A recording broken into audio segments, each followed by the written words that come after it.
Hi, this is Scott Richardson. Today's topic is how to make a striker-fired handgun safe. This is a striker-fired semi-automatic handgun. It differs in that all of the firing mechanism is internal. In here, you don't have that external hammer that you see on some guns, and you'll see it on a revolver, that spur that you pull back, and it's a really good indicator that the gun is cocked.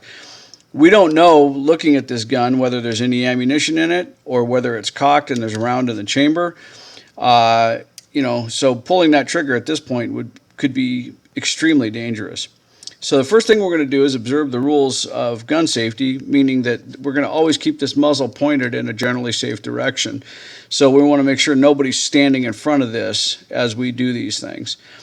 Secondly, we're going to keep our finger off the trigger unless we need to pull the trigger. And in this case, we don't. So we're not going to touch the trigger. We don't want to put our finger in the trigger well at all. There's no reason to do that. And third, we're going to always retain control of this gun. We control this gun throughout the whole thing. So looking at it, no way to know, is there any ammunition in the magazine or is there a live round in the chamber? Some guns have a loaded chamber indicator, would be up here, sometimes it's back here, that would tell you that there's a live round in here, but this gun does not have that. And I would always handle a gun that you don't know as if it were loaded, because you may not recognize that loaded chamber indicator for what it is. So looking at this, the first thing I'm going to do is I'm going to press the magazine release, which is right here, and it's generally in this same spot for most handguns, most semi-automatic handguns. Revolver is a different animal. On some older guns and some European guns, the magazine release will be down here on the heel of the gun. So if you look and don't see it here, check back here. So the first thing I'm going to do is I'm going to press this button, and you'll see the magazine drop free. So the magazine's now out of the gun. You can see that there are some of these dummy rounds in here. So this magazine was loaded. Now that doesn't make the gun safe at this point. There could still be a round in the chamber, and some guns will fire with the magazine out. So we've got to be very careful. We still don't want to touch this trigger at all.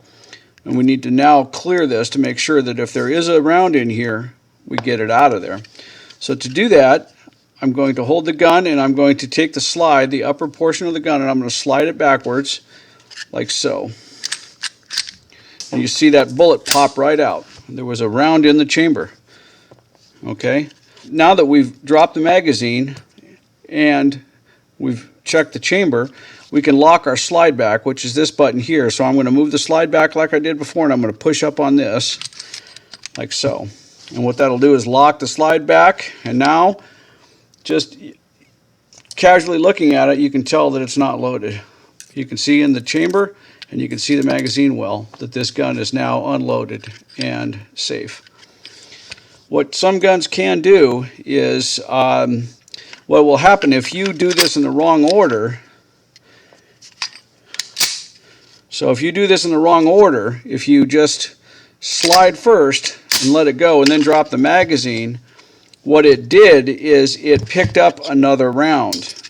So we have to double check it. So if you need to, rack the slide several times. It's not going to hurt the gun. And then lock it back, and that gun is now safe. Now at this point, I would also unload the magazine by taking your thumb and just pushing forward on the bullets like that, and they'll come right out. So now this gun is empty, and the magazine is empty.